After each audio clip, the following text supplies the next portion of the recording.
Premier League ပွဲစဉ်36 West Ham Arsenal ပွဲစဉ်က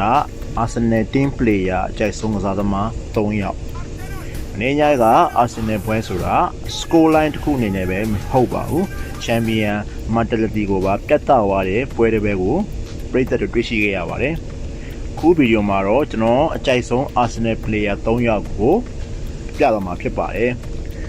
သူတို့က game ကို completely change လုပ်သွားတဲ့ player တွေဖြစ်ပါတယ်လို့ကျွန်တော်ပြောပြရစီဒါကတော့ကျွန်တော်ရဲ့အကြိုက်ဆုံး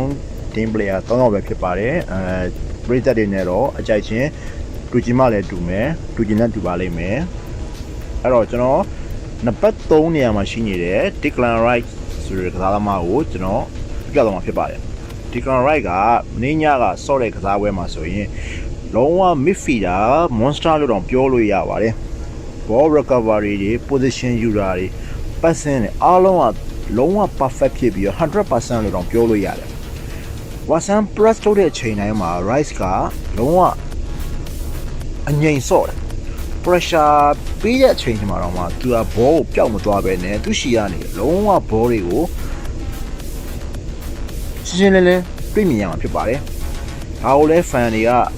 သတိထားမိပါမှာ Arsenal attack စတိုင်းမှာလည်း right စီကနေပဲဘောလုံးက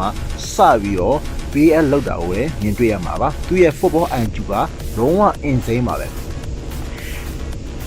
ပြီးတော့ defensive ပိုင်းမှာလည်းလုံးဝ big ကောင်လို့လုံးဝကစားသွားတာကိုတွေ့ရှိခဲ့ရပါတယ်ဒါကျွန်တော် Rice ကိုနံပါတ်3နေရာမှာထားရတဲ့အကြောင်းရင်းတွေပဲဖြစ်ပါတယ်နံပါတ်2နေရာမှာရှိတဲ့ကစားသမားကတော့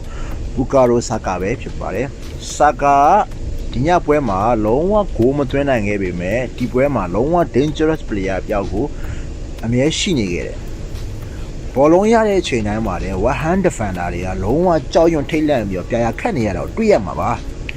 သူရဲ့ dribbling နဲ့ volley fake နဲ့ quick acceleration တွေကြောင့်သူကတကယ်ကိုပြီးထွက်သွားတဲ့ပြီးထွက်ဟန်တွေကဆိုလို့ရှိရင်တကယ်ကို elite winger တယောက်ဖြစ်ကိုလုံးဝအပြည့်မြင်ရမှာပါ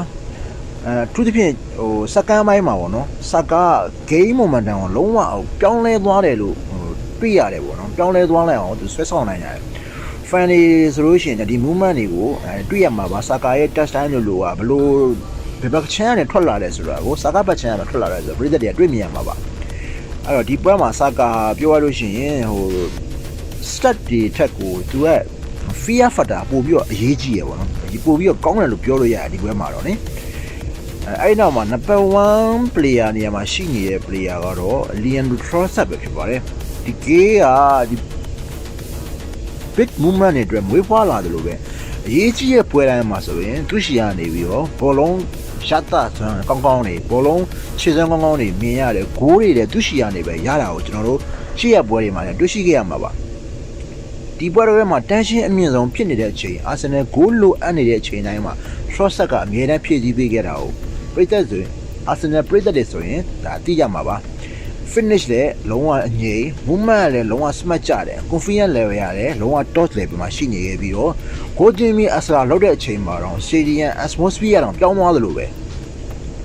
ဒါ title race pressure တွေကနေပြီးတော့ goal တကူမဟုတ်ဘူးเนาะဒါပြောရလို့ရှိရင် statement goal တစ်ခုလို့တော့မှကျွန်တော်ပြောလို့ရတယ် Adidas system ထဲမှာဆိုရင် Trossard ကပြောရလို့ရှိရင် underrated player တယောက်ဆိုတာကိုထပ်ပြီးတော့တက်တည်ပြလိုက်တာပါအဲ့တော့အားလုံးပဲအချုပ်ပြောချင်တာကတော့ဒီဘက်မှာ Arsenal fan တွေအတွက်ကိုလုံးဝ confidence level လုံးဝ so high သွားတဲ့အချိန်မှာရှိနေခဲ့တယ် team spirit လည်းကောင်းတယ် fight လည်းရှိတယ် mentality လည်းရှိတယ်အဲ့တော့ title challenge လုပ်ဖို့တင်းမှာလိုအပ်တဲ့ energy တွေအပြည့်အဝရှိနေပါတယ်အဲ့တော့ဒီဘက်မှာပြည်သက်တွေကရော man of the match မှာဘယ်သူလဲဆိုတာကို comment လေးမှာရေးသားခဲ့ပေးပါအောင်နော်ပြီးတော့ Arsenal fan ဆိုလို့ရှိရင်လည်း like and subscribe လေးလုပ်ဖို့လည်းမမေ့ခဲ့ပါနဲ့ဟုတ်